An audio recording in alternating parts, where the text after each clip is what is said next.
कक्षा 9 के विद्यार्थियों का बहुत बहुत स्वागत। आज हम पढ़ रहे हैं सेमुशी लिटरेचर बुक प्रथम भाग नवम कक्षायाम। इसका आज हम पाठ 2 से हम शुरुआत करेंगे। पाठ 1 केवल पढ़ने के लिए है, एग्जाम के अंदर नहीं पूछा जाएगा। दूसरा जो पाठ है, द्वितीय पाठ स्वर्णकाकः। ये जो पाठ है इसमें एक सोने का कौवा है और वो कौवा किस तरह से क्या करता है, और एक बहुत ही निर्धन महिला की एक लड़की है, वह उसके घर पर जाता है और उसे वापस से बुलाता है। तो किस तरह से लोभ का दुष्परिणाम होता है और अच्छे लोगों के साथ में अच्छा परिणाम होता है, यह इस पाठ के अंतर्गत बताया गया है। हम पढ़ते हैं स्वर्णकाकः यानी सोने का कौवा। पूरा कस्मिंश्चित् ग्रामे एका निर्धना वृद्धा स्त्री न्यवसत्। पहले किसी गांव में यानी पुराने जमाने में किसी गांव में एक निर्धन महिला रहती थी। निर्धना यानी निर्धन, वृद्धा यानी बूढ़िया, वृद्ध महिला न्यवसत रहती थी। तस्याह प्लस च प्लस एका, उसकी एक दुहिता यानी बेटी, विनम्रा मनोहरा च आसीत, उसकी एक बेटी विनम्र और मनोहर थी। मनोहर यानी बहुत सुंदर थी, विनम्र थी और विनम्र यानी पोलाइट, दुहिता यानी बेटी। एकदा माता स्थाल्यां तंडुलं निक्षिप्य पुत्रीम आदिदेश। एक बार माँ ने थाली में चावल को रख करके, चावल बहुत सारे चावल को रख करके बेटी को आदेश दिया, सूर्यातपे तंडुलान खगेभ्यो रक्ष। धूप में चावल की पक्षियों से रक्षा करो। सूर्यातपे मतलब धूप में, तंडुलान यानी चावलों की, खगेभ्यो यानी पक्षियों से, रक्ष मतलब रक्षा करो। किंचित काला अनंतरम एको विचित्र काकः समुड्डीय ताम उपजगाम। ताम प्लस उपजगाम होगा इसका। किंचित थोड़े से समय के बाद, किंचित यानी थोड़े, काल यानी समय, अनंतरम यानी बाद में, थोड़े समय बाद में, एक विचित्र काकः एक विचित्र कौवा, समुड्डीय ताम उपजगाम उस एक विचित्र कौवा उसके पास में आया। उस जो चावल सुखा रखे थे धूप के अंदर, उसके पास में वह आया। दूसरा पेज देखिए आप। नेतादृशो न प्लस एतादृश स्वर्ण पक्षो रजत चंचु। अब वो कौवा किस प्रकार का है, कैसा कौवा है, वह इस पाठ के अंतर्गत बताया गया है। न एतादृश, इस प्रकार का, स्वर्ण पक्षो सोने के पंख, और रजत चंचु चांदी की चोंच वाला सोने का कौवा, तया पूर्वम दृष्ट न आया सबसे पहले। तो ऐसा सोने के पंख वाला और चांदी की चोंच वाला स्वर्णकाक, सोने का कौवा पहले नहीं देखा था और हमने भी नहीं देखा। तम तंडुलान खादंतम हसंतम विलोक्य बालिका रोदितुम आरब्धा। अभी छोटी लड़की है तो वो उसे खाता हुआ, चावल खाता हुआ देखकर रोने लगी। तम तंडुलान उसे, तम यानी उसे, तंडुलान यानी चावल को, खादंतम खाता हुआ, हसंतश्च हंसते हुए चावल को खाता हुआ देखकर, विलोक्या ने देखकर, बालिका रोदितुम आरब्धा, बालिका ने रोना शुरू कर दिया।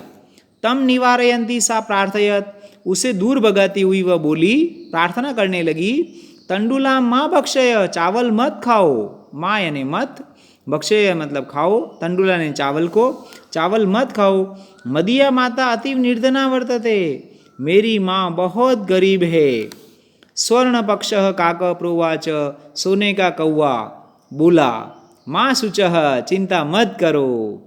माँ मतलब नहीं या मत। सूर्योदयात प्राग, सूर्योदय से पहले, सूर्य उगने से पहले, ग्रामाद बही गांव के बाहर, पिप्पल वृक्षम अनु त्वया गंतव्यम, पीपल के पेड़ के पीछे आ जाना। अहम तुभ्यम तंडुल मूल्यम दास्यामी, मैं तुम्हें चावल का मूल्य दूंगा। दास्यामी यानी प्रदान करूंगा, दूंगा। दास्यामी का कर्तुपद है अहम। प्रहर्षिता बालिका, प्रहर्षिता मतलब खुश हो हुई बालिका, प्रहर्षिता हो गया विशेषण, विशेष हो गया बालिका।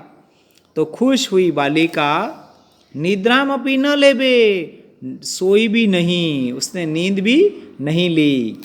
सूर्योदयात पूर्वमेव सा तत्रोपस्थिता, सूर्योदय से पहले ही वह वहाँ चली गई जहाँ उसको बुलाया गया था, पीपल के पेड़ के पीछे।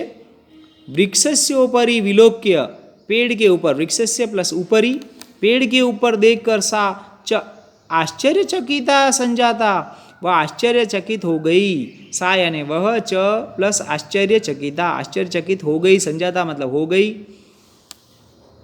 यत तत्र स्वर्णमय प्रसादो वर्तते, पीपल के पेड़ के ऊपर सोने का महल था उसका। यत यानी कि, तत्र यानी वहाँ, स्वर्णमय यानी सोने का, प्रासाद यानी होता है महल है।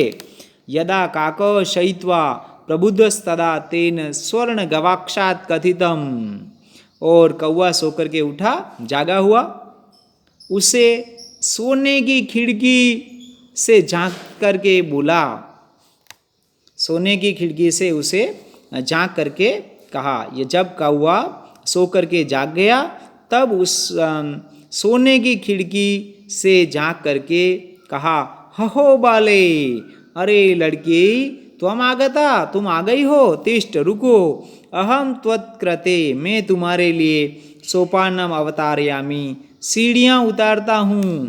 तत्कथय, तो बताओ, स्वर्णमय रजतमय उत्तम ताम्रमयम च्वा, तो बताओ, कहो, सोने की सीढ़ी उतारूं, सोने की, रजत चांदी की, या तांबे की सीढ़ी उतारूं। सोपानम यानी सीढ़ी, क्योंकि पेड़ के ऊपर चढ़ना है, पेड़ के ऊपर चढ़ने के लिए सीढ़ी उतार की आवश्यकता पड़ेगी, इसलिए सीढ़ी वो सोने, चांदी और तांबे की चॉइस उससे पूछता है। कन्या प्रवाच, कन्या बोलती है, अहम निर्धनम मातुहर दुहिता अस्मि, अहम यानी मैं, निर्धनम यानी गरीब, मातु है यानी माँ की, दुहिता यानी लड़की, अस्मि यानी हूँ, मैं गरीब माँ की लड़की हूँ।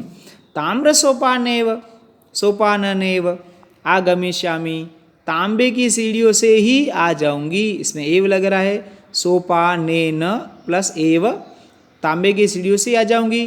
परम स्वर्ण सोपानेन सा स्वर्ण भवनाम आसाद, परंतु सोने की सीढ़ियों से वह सोने के महल में गई। कौवे ने उसके लिए सोने की सीढ़ी नीचे उतारी, आसाद, आसाद यानी उतारी।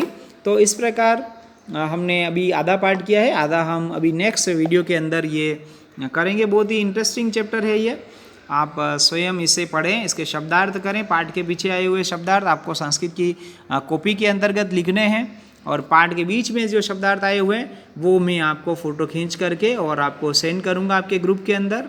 आपका बहुत बहुत शुक्रिया। पाठ समझ में नहीं आया हो तो वीडियो को एक बार पुनः देखें। धन्यवाद।